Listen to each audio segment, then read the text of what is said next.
Hey guys, Jay here. Now I know with most of my videos I talk a lot about modern gaming, lots of stuff on the Switch, some stuff on Xbox as well, but I gotta be honest with you, my roots are firmly planted in 1984. It's when I first played the ColecoVision.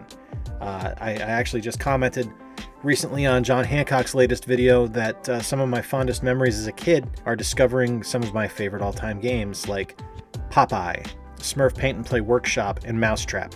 I used to play those for hours on end on the ColecoVision, and then all bets were off because then the NES came and then the Genesis and all this other stuff, and it was just, you know, kind of a downward spiral from there to the point where I'm 41 years old and still loving video games. Before I get too far in, guys, if you are just discovering the channel for the first time, please do consider subscribing. We upload twice a week, and if you enjoy this content, you're going to get more of it. Now, for me, growing up, arcade trips were a constant. Whether it was going full on to an Aladdin's Castle or finding the Play Choice 10 at the 7-Eleven across the street from Highland Pizza in Fall River, Massachusetts, I regularly had pockets full of quarters so I could go out and find games when we were out and about. When I moved to Florida as a kid, there was an arcade that opened up at the top of my street, right next to the baseball card shop, so it was like heaven for me. And my friend David and I would go and we'd play hours and hours and hours of Super Street Fighter 2. I used to regularly make bike trips to the Super Walmart because they had an Ivan Iron Man Stewart Super Off-Road machine. I loved arcades. I love arcade machines. I always have. As I started growing up, when I got into my teenage years, I really felt that buying an arcade machine was something I wanted to do, but I figured it was unfeasible. It was too much money. I looked into the prices of used machines and immediately wrote the idea off. I was 18 years old, living on my own for the first time, making $9 an hour. There was no way I was ever going to be able to afford an arcade machine. But eventually that itch got scratched a little bit, because when I moved to Orlando, we lived within walking distance of one of the greatest arcades I've ever been to in Rocky's Replay.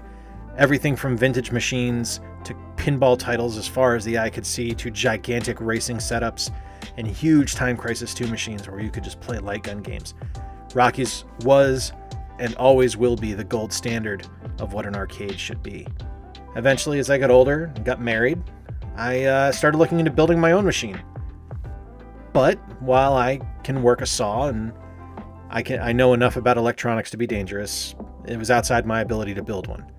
Still, the bug was there. A few years ago, Arcade1Up debuted their first machines. These were nearly full-sized arcade cabinets, great artwork on the sides, great games pre-installed. Suddenly, that little bug that I had turned into a raging inferno. And I knew that my financial excuses and perceived inability were a moot point. Yet one major hurdle remained: logistics. You guys have seen the shelves behind me. You know how much stuff I have. I didn't have room for a full-sized machine. I had some countertops, I had some desk space here and there, but I didn't have room for anything to put a full machine in. As much as I want that 4-player Ninja Turtles machine or that Marvel Superheroes machine, it wasn't something that was going to happen right now. So again, it became an idea to kick down the road a bit. But then the Counter-Cades were introduced, and I knew I had to have one. And today, that dream became a reality. Our local store here in Michigan Meyer had the Space Invaders machine on clearance for $80. My excuses were shot. No longer did I have a financial burden that I had to worry about. I didn't have the space issues to worry about, and I didn't have to worry about building anything. Every excuse was gone. And yeah, Space Invaders might not be my favorite game, but it's still a ton of fun to play.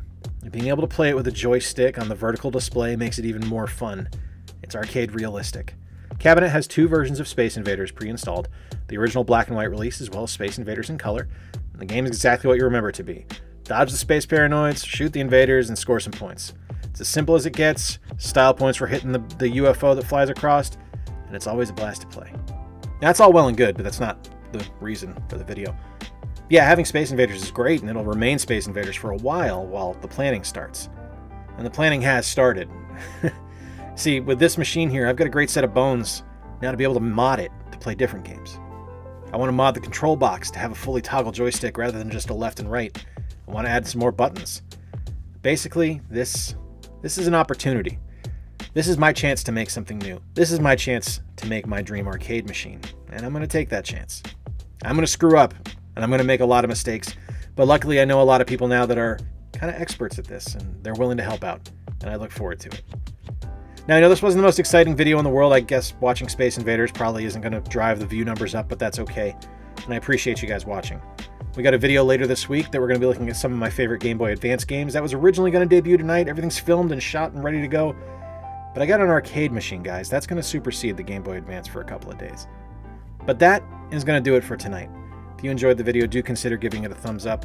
Let me know what game you'd want on a countertop arcade machine. Do consider subscribing, and while you're clicking that subscribe button, slide on over and ring the notification bell so you can stay up to date with our videos that we'll be uploading twice a week. Until next time, guys, this has been Jay, and you stay square.